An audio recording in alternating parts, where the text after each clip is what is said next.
Welcome everyone to our Web Application Security Week. Hold up, there we go. My name is Palmer Dew, and I'm joined by my co-hosts Joshua and Diego. We're here to teach you all about web apps and how they are secured or insecured. So here's our calendar and where we're at. We're currently at Web Application Security Week. And as you can see, this Friday, we're going to be having a workshop based on our Do Shop, which we'll talk more about later. Here's the overview for the meeting today. We're going to be covering what web apps are, some frameworks on how they're built and tested, some ways you can test them for vulnerabilities, and finally, we're going to be talking about the Swift Juice workshop. So to get started, what are web apps? Well, web apps are built mainly of two components, the front end and the back end. The users or the clients mainly interact with the front end, and this is where you're going to see a lot of the GUIs and a lot of the nice handling features that are presented to most users. You do not have to interact with a lot of the complicated stuff, which is stored in the backend. Now, the backend, the sole purpose of the backend is just to provide services for the users and to make sure that they are efficient and that they work correctly.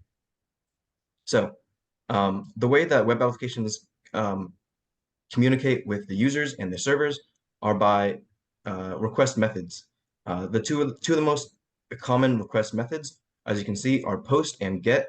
Simply, this just means that you can send data to the server or request data to get back from a server. HTTP also uses response codes, which you can see here. They range from informational, success, redirection, client error, and server error. A couple of common response codes that you will see are code 200, which just means a successful response from the server, or response code 404, which means that the requested information is not found, and most likely it's attributed to a faulty URL. So talking about front end and back ends, here's an example, a real life example of a front end by everyone's favorite homework helper, ChatGPT. So as you can see here, we have ChatGPT's nice graphical user interface where you can write messages to ChatGPT and it's formatted kind of like a text message. On the left here, you have your previous histories with ChatGPT, and overall, it's presented nicely for the user to interact with. However, if you want to skip all of this front end stuff and interact directly with ChatGPT itself, you can instead interact with OpenAI's API.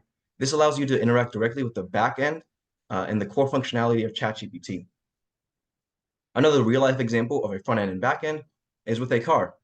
The front end of a car, as you could think about, is like the chassis. Users see the chassis and it's presented nicely, but it only represents about 20% of the total effort. However, under the hood are all of the main components, the mechanical components that make the car actually run and drive. Users do not see this back end part, and it represents a large amount of the total effort. Now, for some common front end and back end vulnerabilities, on the left here, you can see an example of defacement. Now, defacement basically refers to when a website is changed by a malicious actor, usually to promote a message. This is an example of an HTML injection, which causes users across the world to see whatever the hacker has injected into the website. Now, on the right side is an example of a back-end vulnerability called a SQL injection. Now, a SQL injection is caused by insecure handling of responses to a SQL database. And basically what this allows an attacker to do is view all the contents of a database. And this can be very devastating because it can lead to leaks of personally identifiable information, such as names, addresses, and even credit card and bank information.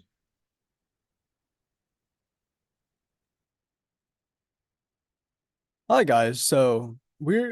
When people usually build software, they usually build it using something called the software development lifecycle. Next slide, please. So yeah, as you can see, like in a software development lifecycle, you usually start off with your requirements, and then you'll usually move into like the requirements. You sort of like plan out what it is that your application is trying to perform. And moving into that, you sort of analyze those requirements and build out a design for those requirements. Next step will be your development phase. Usually, like that will mean that you are building out the software or whatever it is that you're building. And usually to test to see if your software meets the requirements that you have set in place for your particular application system software, you'll usually go through some type of like quality assurance testing, also security testing as well, to make sure that it meets compliance requirements, user requirements, etc. And once you've complete your tests, you'll move into a deployment phase where if you were to build, say, a LAMP stack application, which is essentially just a WordPress site built on like PHP, you would deploy that to an Apache server, and an Apache server with like a MySQL database in the backend, and essentially build that using a Linux computer. And essentially what you want to know about deployment is taking your software and moving it onto some type of hosting platform. Finally, last stage will be maintenance. And in this maintenance phase, like you might resolve some customer issues that they might be having, fix bugs, and manage changes to your software.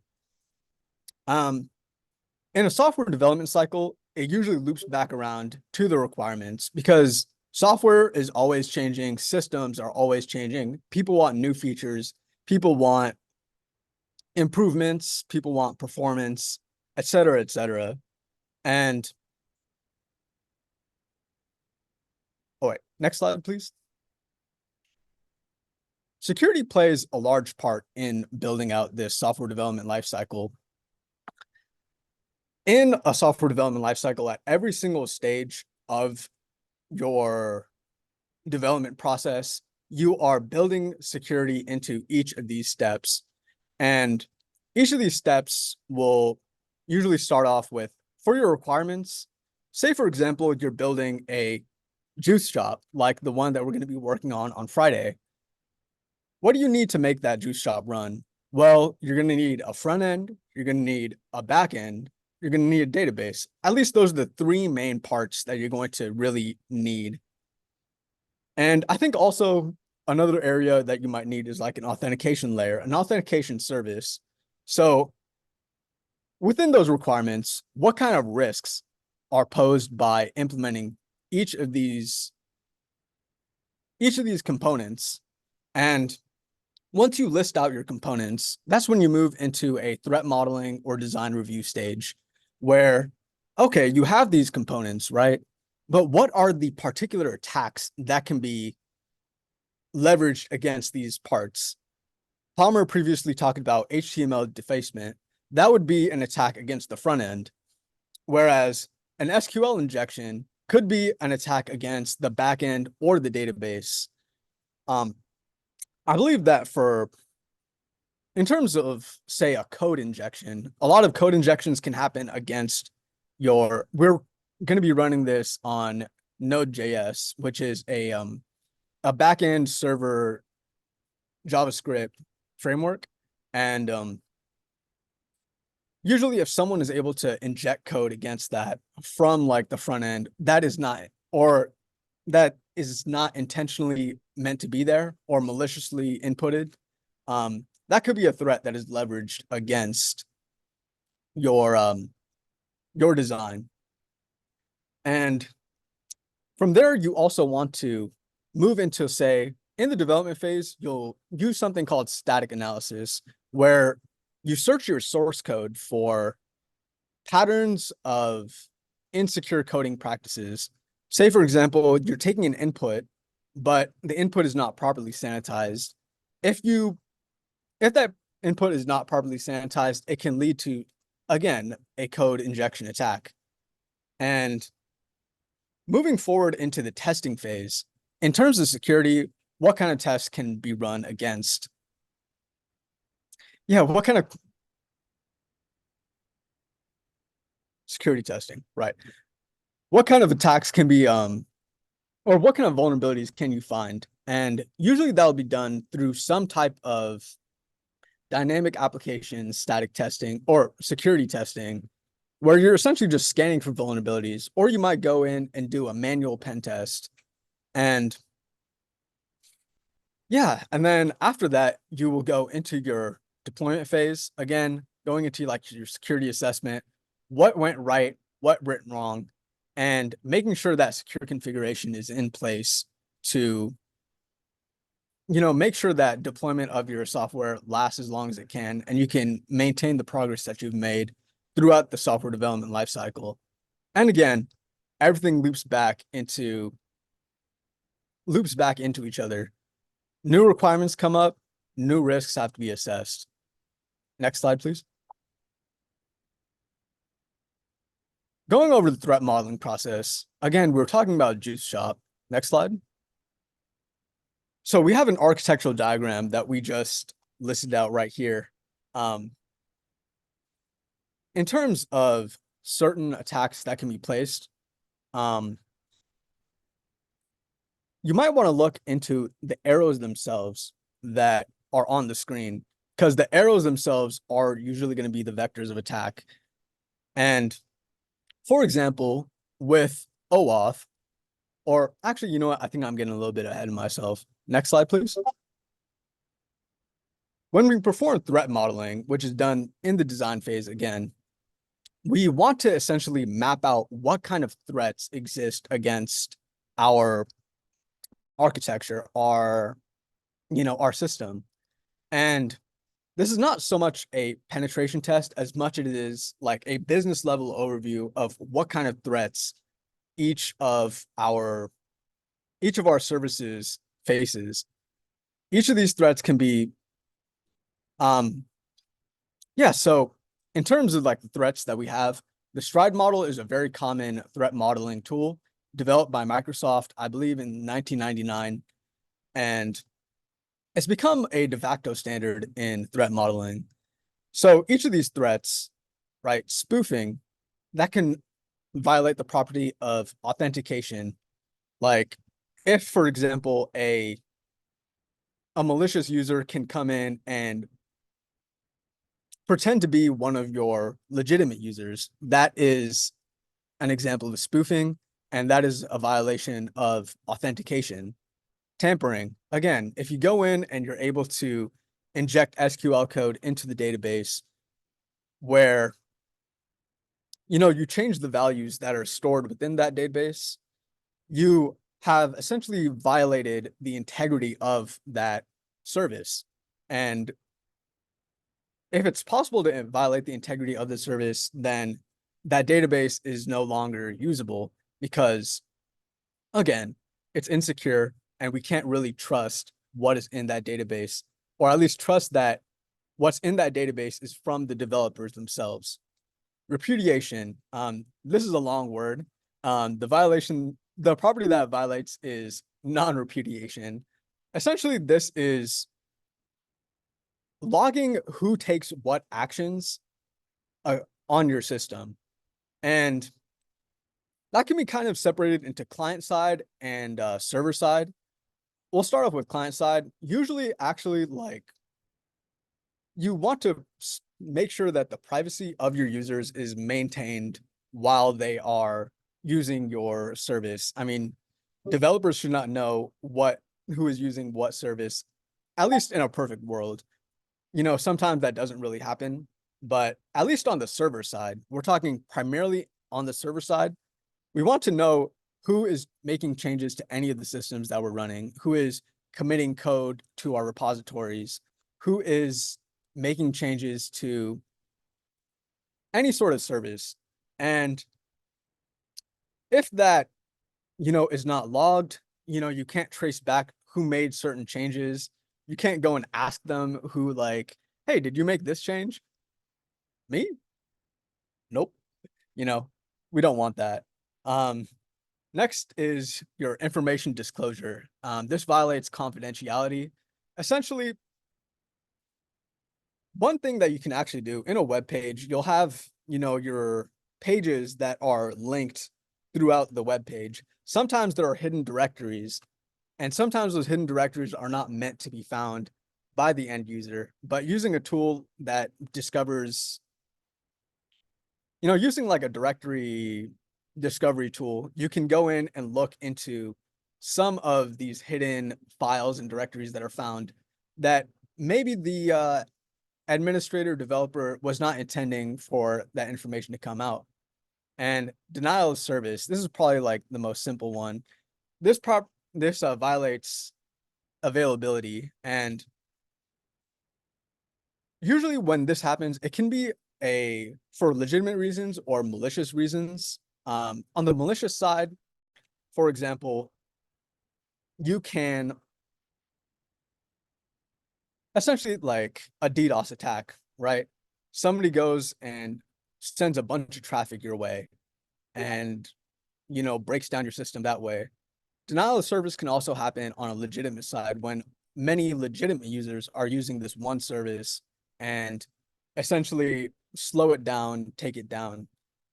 And the final threat that our systems face are elevation of privilege, which violates the property of authorization.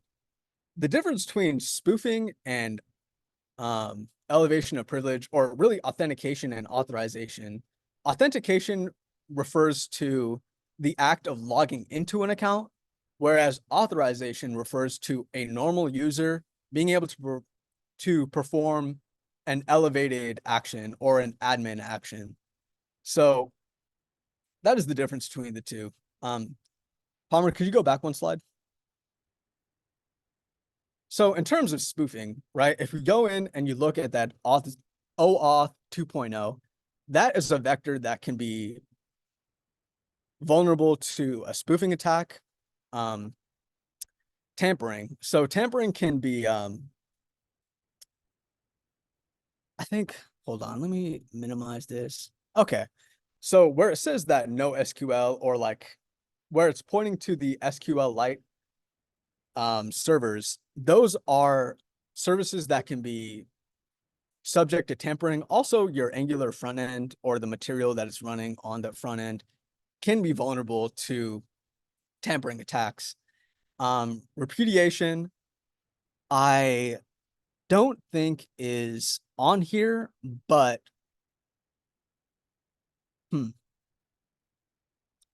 yeah, I guess that would really happen more so on the server side where that box is in the server. And what's next? Oh yeah, information disclosure. Right. um so yeah, disclosure can be can happen through the front end or through the database. Denial of service can happen, usually happens on the server side, and elevation of privilege, where a normal user can perform an action, can, I believe, happens more so on the file system side. 2 slides. All right, going into testing and tools. Wait, hey Josh, for a second. Do you mind if I take this section? I would prefer to take it, please. All right, yeah, no problem. Yeah. Thank you. You want me to move on to the next slide? Yeah, next slide, please. All right. So our application security testing techniques, they usually fall into static application security testing and dynamic application security testing. So what is the difference between the two? Static application security testing usually happens with your source code itself, where you are testing, again, like I said before, for patterns that are found within our source code that might be vulnerable to certain attacks. And dynamic application security testing will really refer to sort of penetration testing or scanning the end product for vulnerabilities that are found within the within that application. Next slide, please.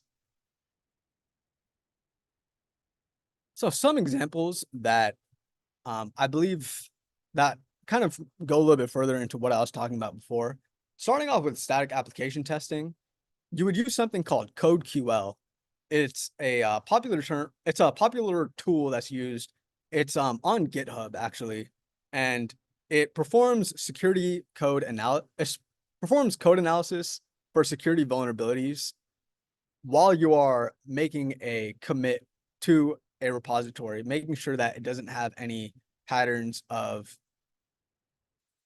insecure code. The second stage would be, or second stage, dynamic application security testing. Again, one tool that can be used is Z Attack Proxy, which does automated web app testing. It'll usually return a list of vulnerabilities that you can find within an application. I believe that Burp Enterprise or Burp Pro also do similar things to Z Attack Proxy. I think Z Attack Proxy is a free service. So yeah, I mean, I think that's pretty good. So I don't know, free is good, right? Um, your final, I would say this is more of a pen testing tool, but again, another dynamic application and security testing tool would be GoBuster, which allows you to discover hidden directories using a word list, essentially just searching your website for hidden directories. Next slide, please.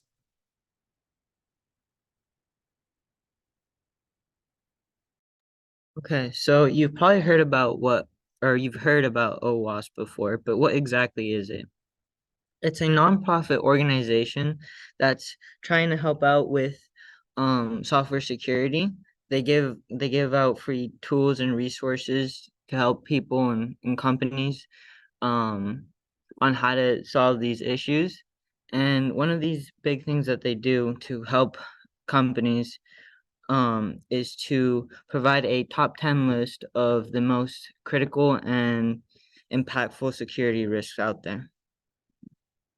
That's it. You can switch to the next slide. Thanks, Diego. So speaking about that top 10 list, I'm going to be going over those top 10 real quick. Here they are for you guys to see. And starting off, we have broken access controls. Basically, this just means that users have permissions outside their intended scope, like normal users accessing the admin panel. Next up are cryptographic failures. This basically just happens when communications are not secure and attackers are able to read the connections you're making and read whatever you're sending to the web server. After that are injections. These are a kind of vulnerability that happen when attackers can inject malicious code into the website itself to make the website do whatever they want. The fourth top 10 most common vulnerability is insecure design.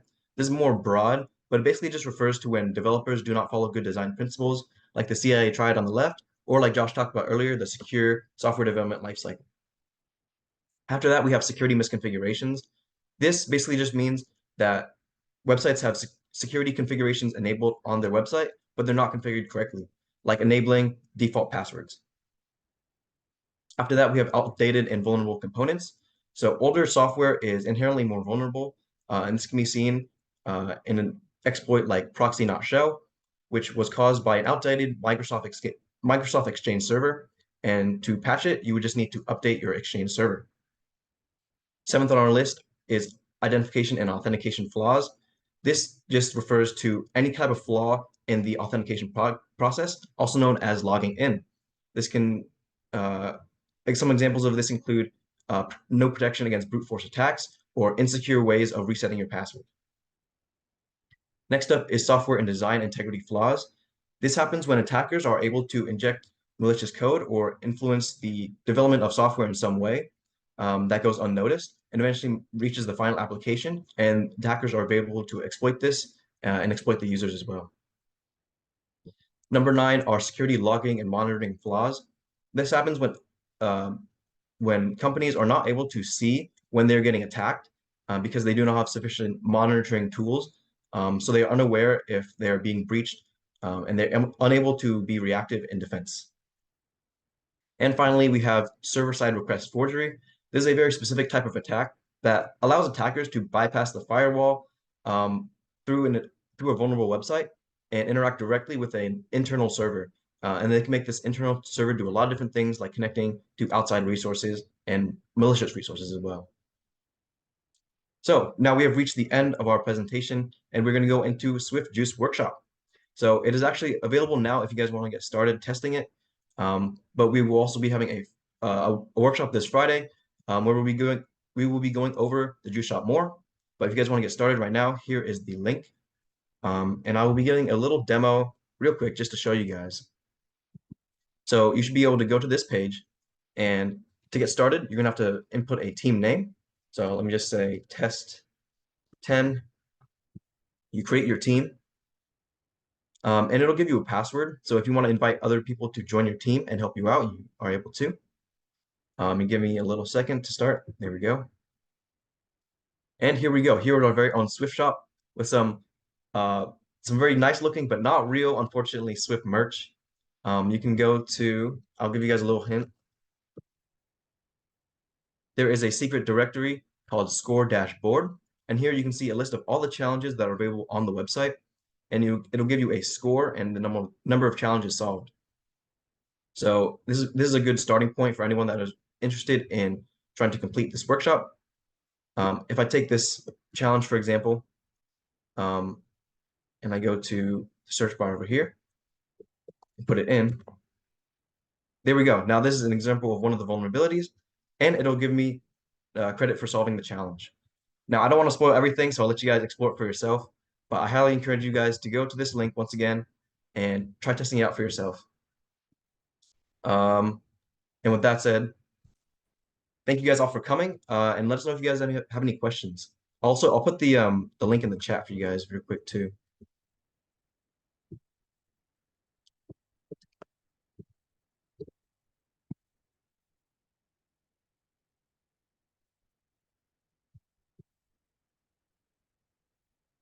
All right, but yeah, thank you everyone for coming out. If there's no questions, thank you everyone. Thank you, Tanai.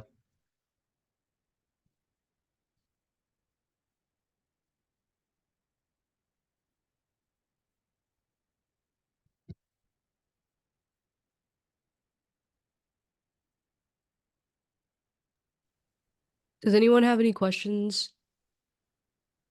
about any of the content? So the juice shop should be available all week for you guys. Oh, and also if you guys want to go boot up a Kali VM, you guys can go to Camino. Do you guys have the URL for the Camino page where they can boot up a Kali VM? Yeah, I'll send the guide on here. Okay, perfect. Thank you, Jacob.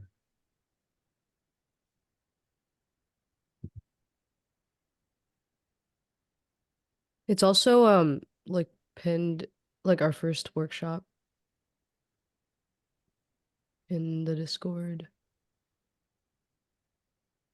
It's like the pinned discussion.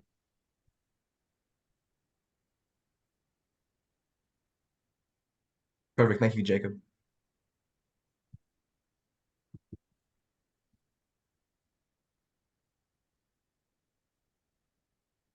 And I think this week's Friday workshop should be in person, right? I don't think there's gonna be a lot of rain on Friday, right?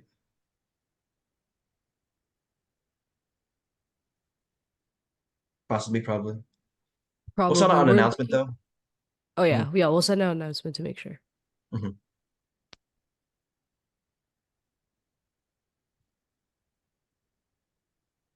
Yeah, I don't think it's gonna rain Friday.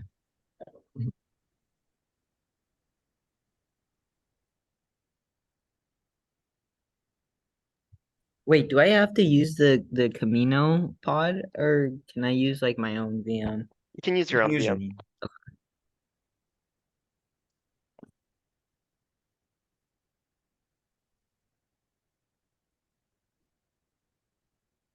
Thank you, Marshall. Bye bye. All right. Bye, everyone. Thanks for coming out.